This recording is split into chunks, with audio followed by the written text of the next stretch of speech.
In this vid, I'm going to be reviewing a deck by TheMcFargy, who also has another more Pokemon-related account called ProfessorPokemonMC, I believe.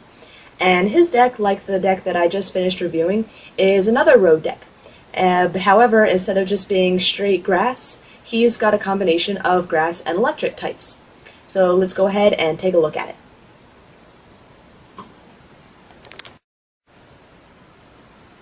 The first thing that I noticed with the McFargy's deck is while it has a very interesting line of Pokemon, it has a lot of lines of Pokemon.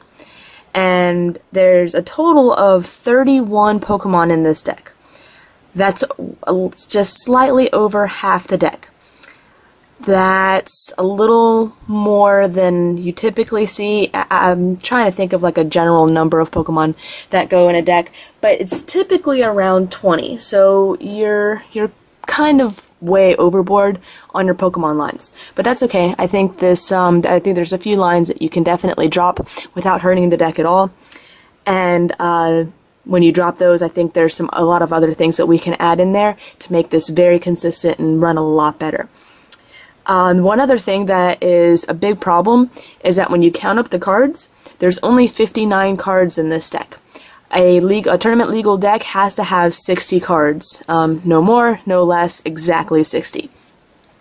But that's a good thing in this case because that gives us, one more card that we can add to kind of work around and make better. Typically, it's a good thing to add cards to a deck. In fact, a lot of people probably wish they could play with bigger decks. But yeah, so let's go ahead and start taking a look at the Pokemon. Your starter Pokemon, you have one single starter, a card that you hope to get as your starter, and is a Smeargle, which is a decent Pokemon to be a starter right now if you don't want to take the chance on sleeping babies. Smeargle's attack portrait allows you to copy a supporter out of your opponent's hand. The only bad part about this card is if your opponent has the card Juniper in their hand. They have Juniper, you are forced to copy that supporter, and you must discard your hand and draw 7 cards. It could be a beneficial thing, but it could also critically hurt you for the game, especially, starting out very early. So, Smeargle is, it's a card that's a little bit risky, but if you find that it's working well for you, go for it. As a starter Pokemon, I would probably recommend that you increase the number to 2 or 3, just to make sure that you can get it out in time to use it. Because this is something that you want to run quite early. Another problem with your deck is that you're running 5 Zekroms. The full art version of Zekrom is the same as the holo version of Zekrom. They look quite different, but their attacks are actually exactly the same. You can only have 4 of one Pokemon in a deck, so we're going to have to bring that Zekrom line down to 4. Whether it's 3 holos, 1 full art, 2 full art, 2 holos, however you want to work out the numbers, that part doesn't matter. You just have to have a limit of 4 Zekrom. But Zekrom decks are very, very good, and I noticed another critical element to any Zekrom deck that you already have in here is Pachirisu. Pachirisu's self-generation allows you to place to attach 2 energy cards to Pachirisu when you play it down from your hand. Essentially, this can allow you to play or to attach 3 energy cards in one turn, making for a potential of a turn 1 Zekrom that's fully loaded and ready to bolt strike for 120. That can really mess your opponent up if you can take those really early hits. Unfortunately, the other essential card that you need to get that engine working, you don't have in your deck, and that's Shaman from Unleashed. Its Pokepower Celebration Wind allows you to move around energy in any way that you like.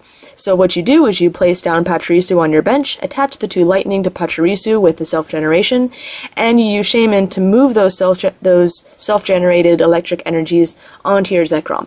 So if you have a Shaman in your deck, or in your collection, add it to this deck. If you don't have a Shaman, I would probably recommend just dropping the Pachirisu completely and just manually attach to Zekrom, because you right now don't have any other way to move lightning energy around. The other card in your deck that I'm not sure which one you have a 1/1/1 line of Meganium, but I don't know if you have the Meganium Prime or the non-Prime Meganium. Either way, it doesn't matter because it really doesn't help. I don't think it helps out your grass deck at all. It allows you to move around grass energy, but it doesn't allow you to move around electric energy.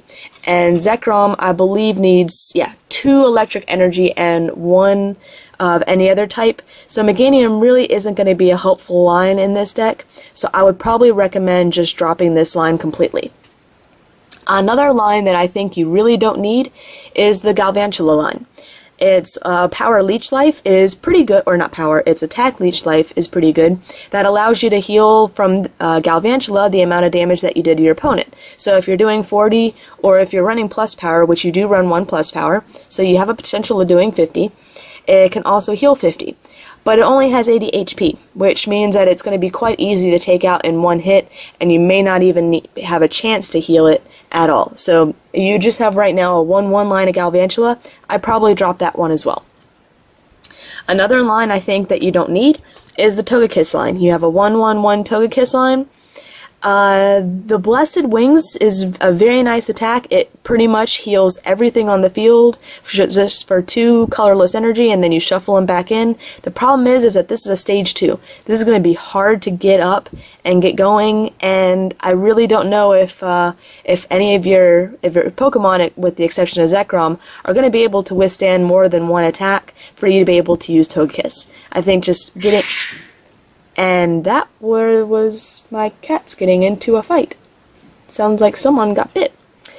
Alright, sorry about that.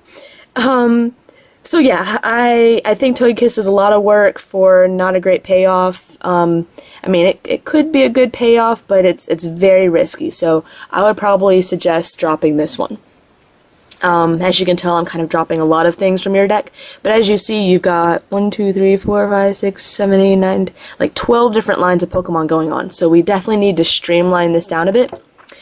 This card that you have in, though, I really like.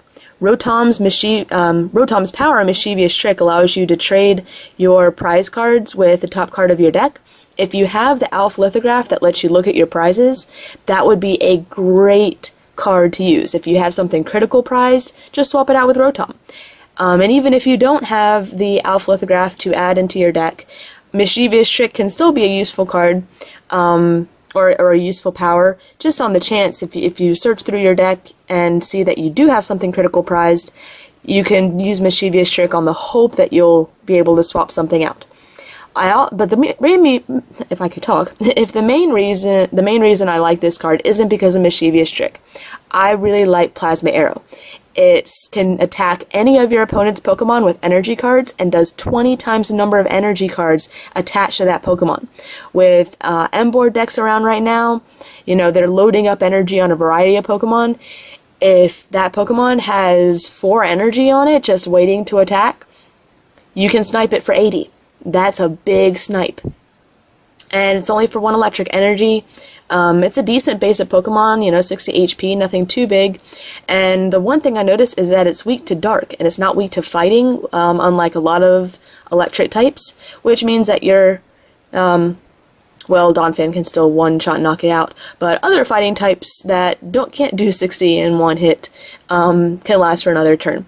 But I do like Rotom thrown in there, so I think that's one Pokemon that can stay in the deck without hurting it. The Raichu line, and I didn't pull the Raichu to show, you right now are using the non-prime Raichu, which I think is alright, but I think this deck has enough going on. However, you have the Pachirisu from Call. If you have the Raichu Prime, the Pokepower voltage increase allows you to move lightning energy from one of your Pokemon to Raichu. So that would be a good way to get those energy off of Pachirisu up to Raichu, and then be able to use Mega Thunderbolt. Essentially, turn after turn, you have to discard them, which is a downside, but there's plenty of supporters and trainers that can get those energy back. So I would suggest that if you have the Prime, to swap out the non-Prime Raichu for the Prime Raichu, run a 1-1, or maybe even a 2-2 if you have it, and that way you can use that Pachirisu. Another card I do like in this deck, because this deck runs so many different Pokemon, you're going to always have a full bench, is a 1-1 line of Chinchino.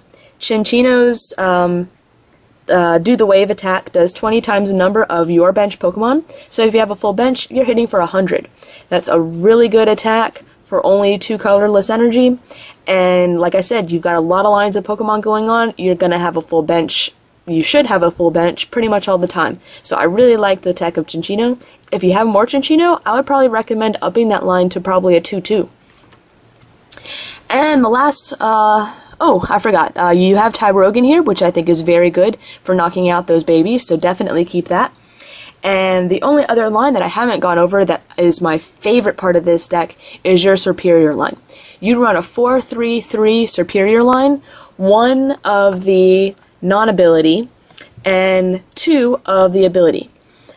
I really like Serperior combinations, and I think this is I think the Serperior is the strong point of your deck. I think if you have the Shaman to move around those energies, you know, go for that Zekrom early game, but if it doesn't work out, while you stall a little bit with your Zekroms, start building up your Serperiors. And essentially, these guys have free retreat, so, you know, hit them, run away, heal. Hit them, run away, and heal. And then you can still rely on your Cinccino to do the wave and, you know, do 100. You Rotom to snipe something. If you've got the Raichu Prime, you know, you can always, you know, hit another hard for 120. So you've got a lot of options in this deck, and I pretty much tried to cut your lines of Pokemon in half just to streamline it down and hopefully make it a little more consistent. Your energy line, well, we'll move on to your energy line, is pretty high right now at 21, 1 Rainbow, 10 Grass, 10 Lightning. I don't think you need the Rainbow. I don't think you'll be in a position where you draw into it and you really need it. And there's, with only 2 types of Pokemon, you're going to be fine drawing into the energy you need. I really doubt that you're going to have any problems. You have 10 Grass and 10 Lightning. I think you can easily drop that down to 7 of each. You're pretty much split right now. You know, Serperior needs a couple Grass, so you could probably include a little more Electric in there just to make sure you get the Pachirisu going, assuming that you got the Shaman or you got the Raichu Prime. So maybe do 8 or 9 Lightning and only, you know, 5 or 6 Grass. But either way, I would definitely drop that down, you know, if you're just going to split it even to 7 of each. Try and keep that, well, you know, 12 to 14 energy in this deck, I think is plenty. So on to the section that you really don't have too much going on in, and that's your trainers and supporters section. And you've got 31 Pokemon, 21 energy, but only 7 trainers and supporters. Trainers and supporters should be an easy, you know, 20 to 30 cards of your deck, because you're going to be relying on those trainers and supporters to get the exact Pokemon and potentially energy that you need. So going over some of your supporters. Right now, the only supporter you have in here is 2 Juniper. Juniper is a great card. I absolutely love it. I tend to have a bad luck with just, you know, having a really good card or a really good hand and being forced to Juniper it away just because it's my only supporter and I need, you know, one other particular thing. So ideally, I would drop this down to 1, but depending on what supporters you have at home, 2 isn't a dangerous number. There are a lot of other supporters I think you could benefit from. If you're uncomfortable with the lower number of energy, you can always run interviewers to help you search them out. However, I think, you know, 12 to 14 energy, you'll be drawing into them just fine, and I really don't think you'll need interviewers. This is a deck that, unless you can get that Zekrom going the first round, you might be behind on prizes until you get your Serperior set up. So I would probably recommend just playing 1 Twins, just in case you're getting behind and you need to catch up. I would also recommend running 1 Flower Shop Lady to pull back some Pokemon and basic energy from your discard pile to shuffle back into your deck. I think this is a crucial card in every deck just because you never know what's going to happen. I think you also need some hand refreshers. With all these Pokemon, you don't want to be stuck with a hand of nothing but Pokemon. So I would recommend running either both. Actually, I'd probably recommend in this deck running a combination of I would go more with the Professor Oak's New Theory, but I might also throw in a Copycatter now because every now and then, because you never know if your opponent may be playing a deck that relies on a large hand. But both of these, I would say maybe a combination of 6 cards, 6 hand refresher cards of these 2, highly recommended. Let's see. You only have one communication in right now. Oh, collectors. Yeah, you definitely need, I believe you've got one dual ball in here to search out for basic Pokemon. But I would definitely recommend, if you have any, some Pokemon collectors that allow you to just search for 3 basic Pokemon. If you don't have any Pokemon collectors, increasing your number of dual balls. I'd probably run a full 4 just because you never know what you're going to flip. And if you end up having too many basics in your hand, that's when your Pokemon communication comes in to be able to trade them out.